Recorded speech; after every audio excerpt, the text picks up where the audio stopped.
Lao Tzu once said, "Those who know do not speak, those who speak do not know." Here's what nobody tells you. Every piece of yourself you reveal is a weapon you hand to someone else. Every weakness you confess becomes ammunition. Every secret you share becomes leverage. And the people you trust most, the ones you're being vulnerable with, they're collecting this information, not necessarily with malicious intent, but they're collecting it.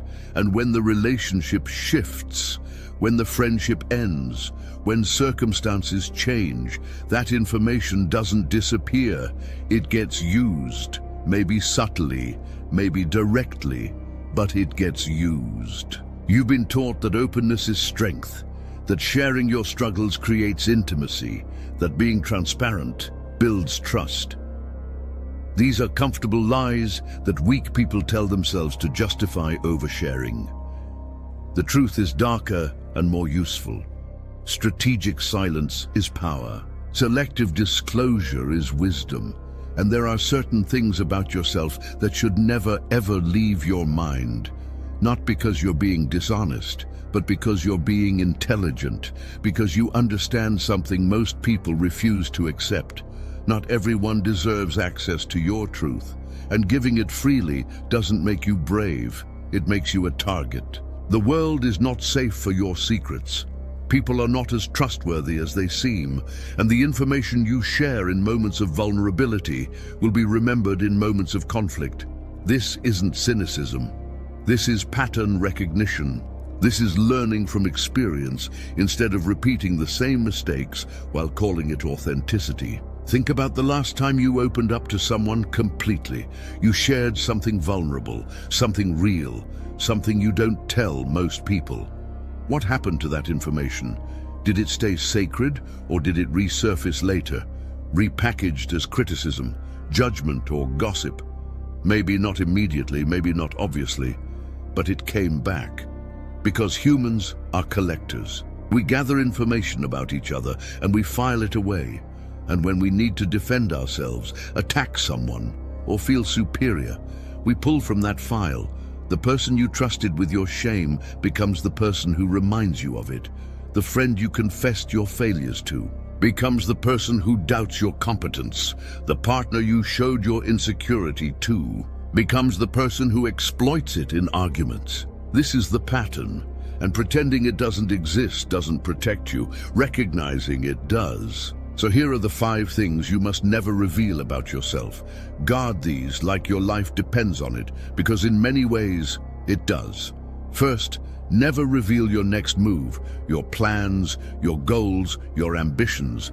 The moment you announce what you're going to do, you invite resistance, not support. People will immediately tell you why it won't work. They'll list the obstacles. They'll share stories of people who tried and failed. They'll disguise their doubt as concern and their jealousy as realism, and worse. Announcing your goals gives you a premature sense of accomplishment. Your brain registers the positive feedback from sharing and treats it like you've already achieved something. The dopamine hit from telling people about your plan reduces your motivation to actually execute the plan. Robert Greene wrote, "Keep people off balance and in the dark by never revealing the purpose behind your actions. If they have no clue what you are up to, they cannot prepare a defense." Life is competition for resources, status, and opportunities. And the people who win are the ones who move in silence, who build while others talk, who achieve while others announce. Your next move should be a surprise, not a press release. The people who need to know will see the results. Everyone else doesn't deserve the preview. And here's the hard truth. Some people in your life don't want you to succeed, not consciously, not maliciously, but unconsciously. Your success threatens them. It highlights their stagnation. It challenges their excuses. So when you tell them your plans, they subtly, sometimes unconsciously, sabotage them. A discouraging word here, a doubt planted there, just enough to slow you down. Move in silence. Let your success make the noise. Second, never reveal your weaknesses, your insecurities, your fears, the things you're ashamed of, the moments you're not proud of. You think confessing these things creates intimacy. It doesn't. It creates a power imbalance, because now they know where you're vulnerable. They know what hurts you. And humans, even good humans, use this information. In heated arguments, your confessed insecurities become their ammunition. In moments of competition, your revealed weaknesses become their advantage. In times of gossip, your shared shame becomes their story to tell. This doesn't mean that you should be fake. It means be strategic. Vulnerability has its place, but that place is rare and earned. Most people haven't earned access to your weaknesses. They've just asked for it, and you've given it because you were taught that withholding is wrong. It's not wrong, it's wise. Share your strength, share your growth. Share what you've overcome after you've overcome it. But your active struggles, your current insecurities, your deepest fears, those are yours. Protect them, because the moment you expose them, they become everyone else's property, and property gets used. Third, never reveal your past mistakes in detail. People say they want your redemption story. They don't. They want your failure story so they can file it away and reference it when convenient. Society loves the idea of forgiveness, but practices judgment. You confess your past, thinking it shows growth, and maybe it does, but it also shows ammunition. Because people don't forget, they collect. And your past mistake becomes permanent evidence that you're capable of that mistake. Even if it was years ago, even if you've completely changed, even if the circumstances were different, it doesn't matter. You gave them the story. Now it's theirs to use. You don't owe anyone your complete history. You don't owe anyone a detailed account of every mistake you've made. Learn from your past privately. Grow from it internally. But broadcasting it publicly doesn't create connection. It creates permanent record, and that record will be pulled up every time someone needs to discredit you, doubt you, or bring you down. Your past is yours. Keep it there. Fourth, never reveal your financial situation, not to friends, not to extended family, not to acquaintances, not to anyone who doesn't have a legal or practical need to know. Money changes everything. If people think you have more than them, they envy you, they resent you, they expect you to pay, they judge your purchases. They create stories about how you got it that make them feel better about not having it. If people think you have less than them, they pity you, they discount you, they don't take you seriously, they offer unsolicited advice, they treat you like a charity case. Either way, you lose. Your financial situation is irrelevant to your worth, but people don't see it that way. They see money as scoreboard, as evidence of value, as reason to treat you differently. So keep them guessing. Keep your finances private. Whether you're struggling or thriving, it's nobody's business. Let them wonder, let them assume. But don't give them the numbers, because numbers become narratives, and narratives become judgments, and judgments become how they treat you. Fifth, never reveal your family or relationship problems, not to friends who will take sides, not to co-workers who will gossip, not to acquaintances who will judge. Your private struggles are not public entertainment, but the moment you air them, that's exactly what they become. You think you're venting, you think you're seeking support. But what you're actually doing is giving other people a story they'll tell, a story they'll add to, a story they'll use to form opinions about people they don't know and situations they don't understand. Epictetus taught, if you wish to keep your affairs private, tell them to no one.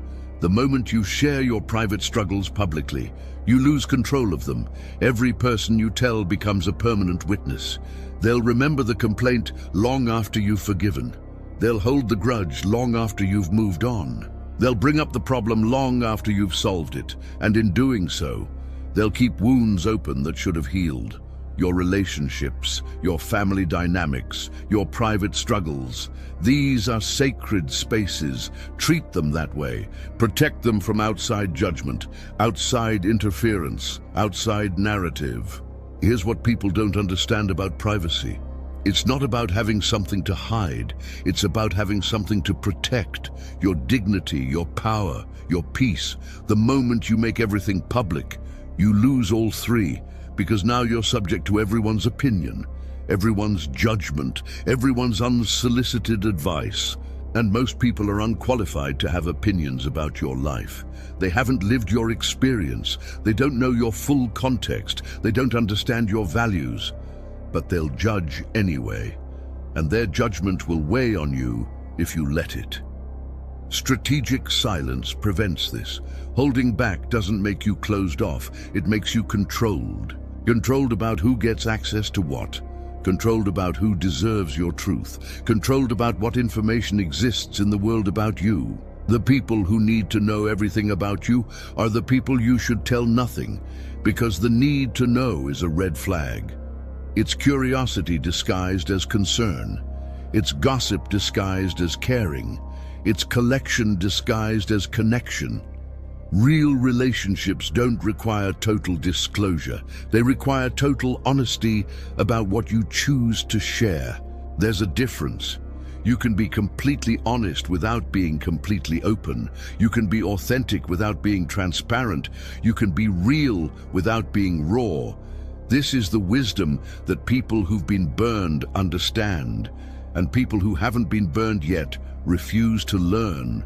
Guard yourself. Not everyone is your enemy, but not everyone is your friend either.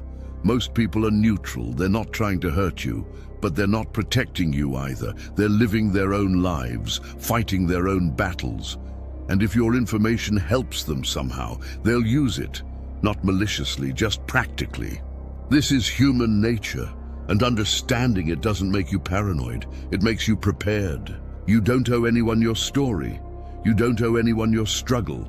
You don't owe anyone access to your private world. What you owe yourself is protection. What you owe yourself is privacy. What you owe yourself is the power that comes from strategic silence. So stop oversharing, stop confessing, stop treating your life like public property. Some things are meant to stay in the dark. Some truths are meant to stay private. Some parts of you are meant to remain unknown. Not because you're hiding, but because you're intelligent enough to understand that not everything needs to be revealed. And some people don't deserve to know.